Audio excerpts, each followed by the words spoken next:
started up and we are headed to Boonville. Got a little bit of a drive ahead of us. It's bright and early, but well, bit of a focus. Let's go.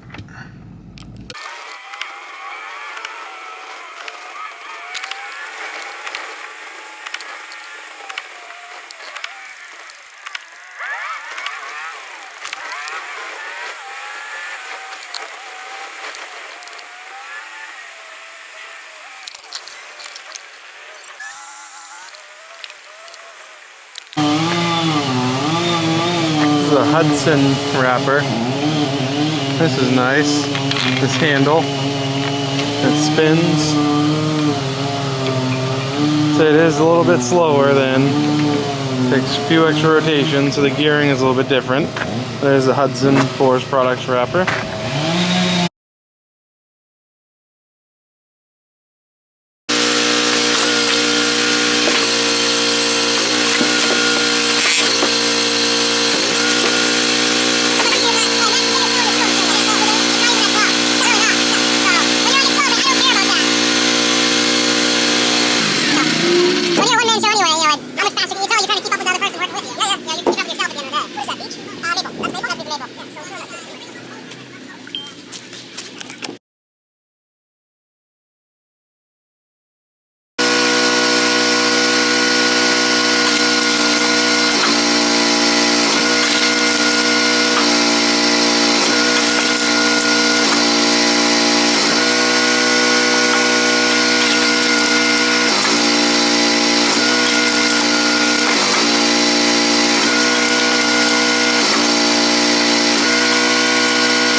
So it doesn't plug up like the other one.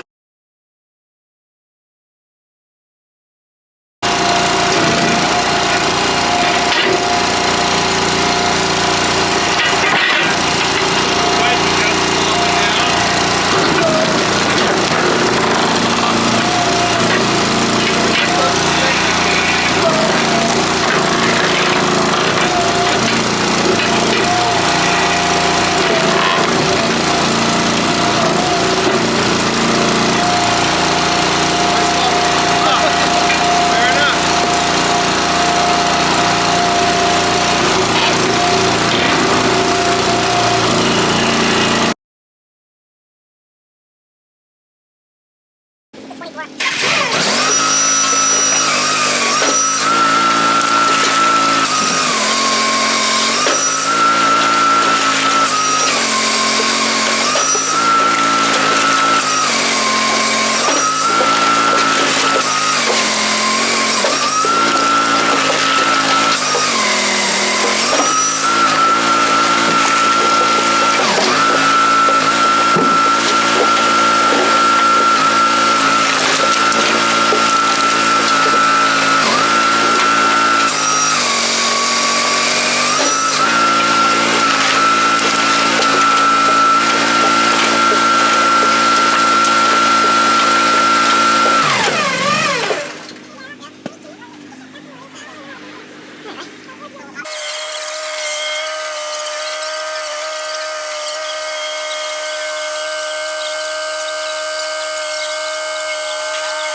Well, it's the next day after Boonville, New York, Woodsmen field days.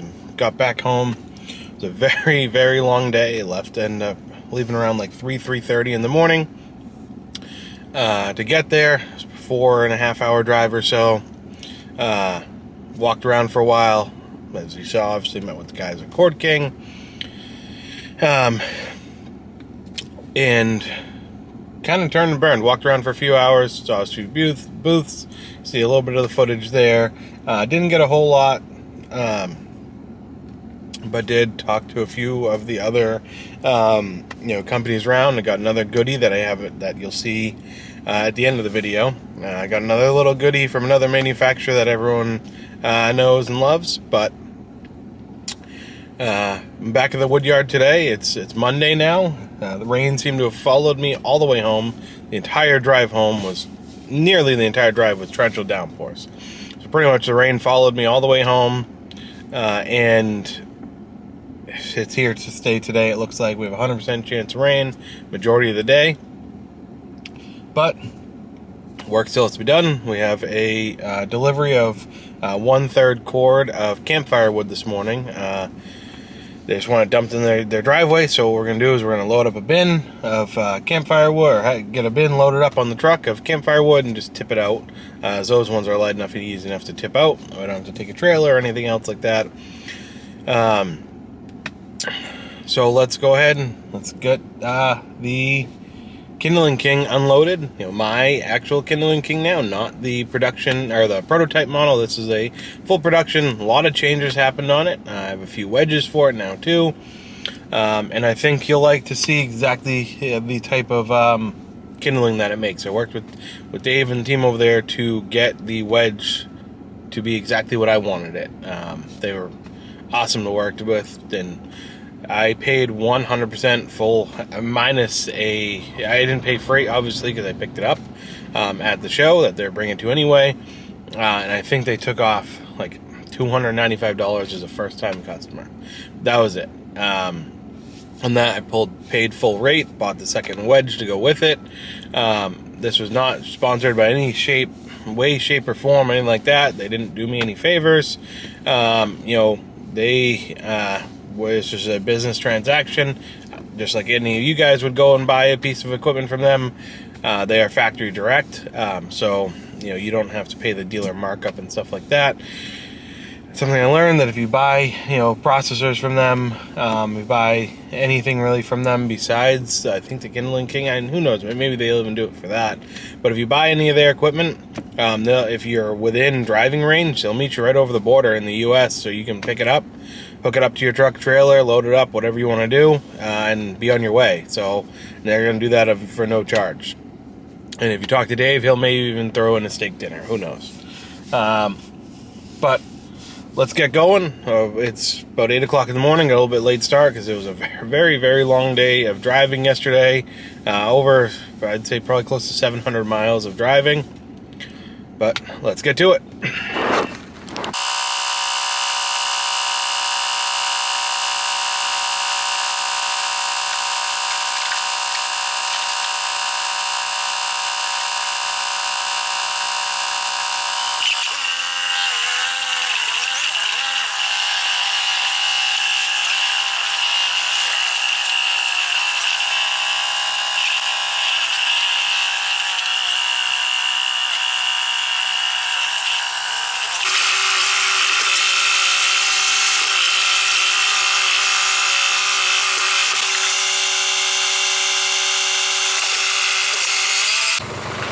Well, here we are back from the New York Woodsman's Field Days.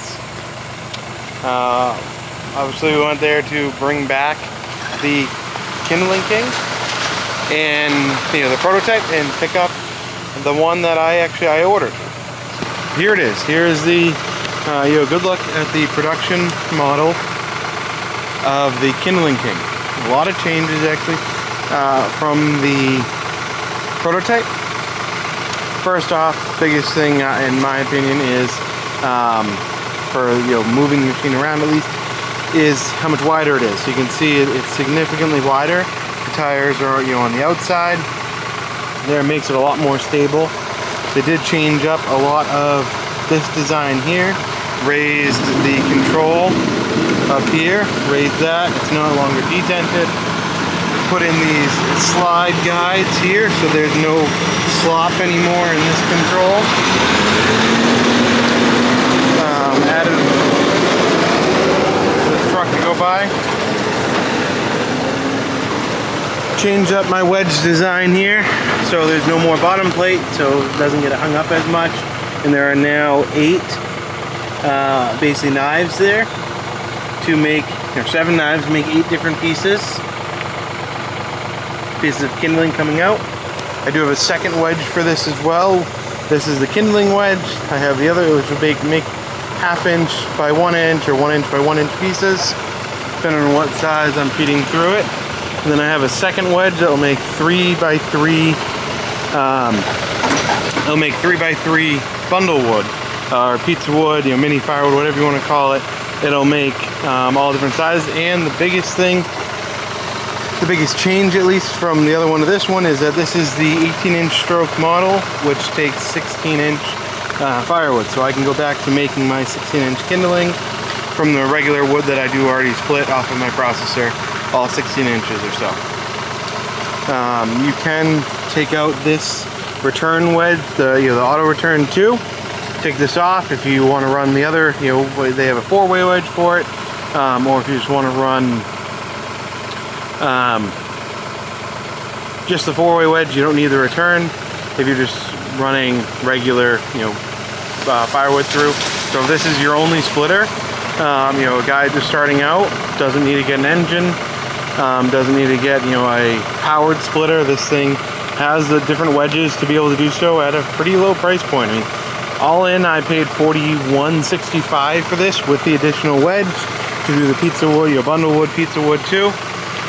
They didn't do me any favors. This was not like a deal by any means. I got from them. I demoed their prototype. They sent it to me. I paid freight, and I liked it, so I ordered, the production model. That's it. There's no freebies, nothing like that. Not that I deserve one, not that I asked for one or anything. Didn't even ask for a discount on this at all. If you went to the Woodsmen field days, you did actually see this was the one. They did use it for, for the few days that they were there. He used it as a demo, to show, which obviously I was perfectly okay with. I went there and picked it up, saved me a bunch of money in freight. But that's pretty much it. So what I'll do here is I'm just gonna get going, get working on it, and cracking out some kindling.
Well, that was about 25 minutes of splitting, re-splitting from that tote there down to all of this kindling. 3 tubs of kindling. When I stack it, it'll probably be 2.5 tubs of kindling. So I'd say it makes kindling pretty quick. I think it deserves its name, the Kindling King. But now you've stuck around. If you're watching this, obviously you've stuck around and you're gonna see what we got else, what other little goodie we got at the show, new from Wolfe Ridge.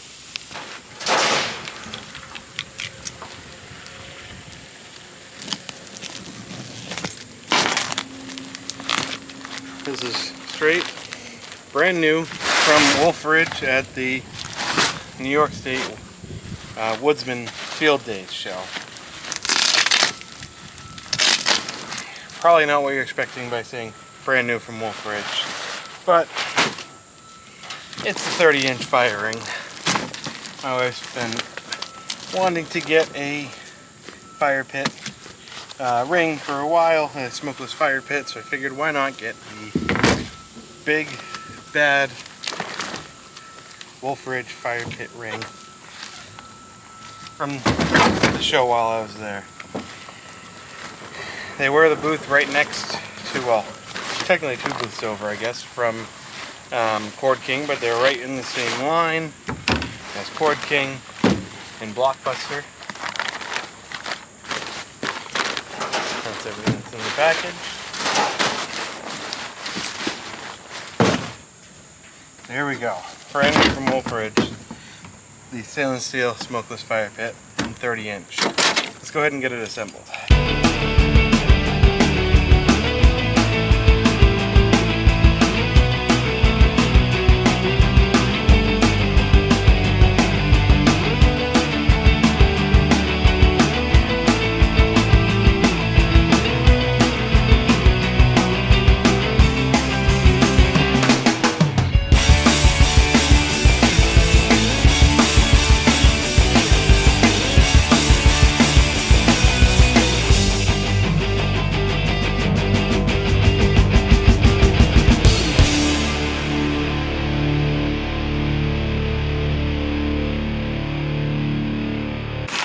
This thing is very stout, that's for sure. But here it is from Wolfe Ridge. The 30-inch smokeless fire pit ring. Somebody put to use right away. Well, thank you for watching. Subscribe for more. Follow us, see what else I'm getting into next. I did almost forget too, a quick update on the IBC tote covers. They work good and bad. They work phenomenally for storing wood out of the rain in the yard. When I make all the bundles, get them all, loaded into the IBC totes, I will be ordering many more of those covers to store in the IBC totes in the yard. But when I was trying to drive with them, even on back roads, they catch all of the wind. They do not have the best way to hold them down. Tried driving about 10 miles down the road, mainly back roads, maybe 45 mile an hour max. And let's just say I still have them, but they didn't fare too well. But I will be 100% using them in the yard for storage here. Like I said, probably no more than 2 weeks worth of bundles, for every single one of my stands. Or sorry, 2 refills worth of bundles for every single one of my stands that I have. That way they're all ready to go. On a moment's notice when they call. That way I'm not scrambling and I'm ahead of the game. Got to catch back up. I was on vacation last week, so did burn through a lot of my bundles. Refilling stands right as I got back. Life's been very busy. Vacation with a 9-month-old, it took a lot out of us. So I don't have any content, any videos of that, but it all was done. But pretty much I will 100% be using those bags for around the yard, around the wood yard storage here, but will not be using them to travel with. I need to find out a different kind of solution for that. But again, thank you for watching. Subscribe for more and follow along our journey here of doing everything, firewood and modern homesteading related. I know I've gotten away from that, the modern homesteading side of it. The gardening side, a lot of people just don't want to see it. It seems like the videos don't do as well, so please comment if you'd like to see more of that side of the channel. I may not be filming it or putting it in the videos, but I'm doing it nearly every single day, working in the gardens, making flower arrangements, harvesting different veggies, collecting the eggs from the chickens, getting them all in the farm stand, restocking the stand pretty much daily. So let me know what you think. But thanks for watching, and subscribe for more.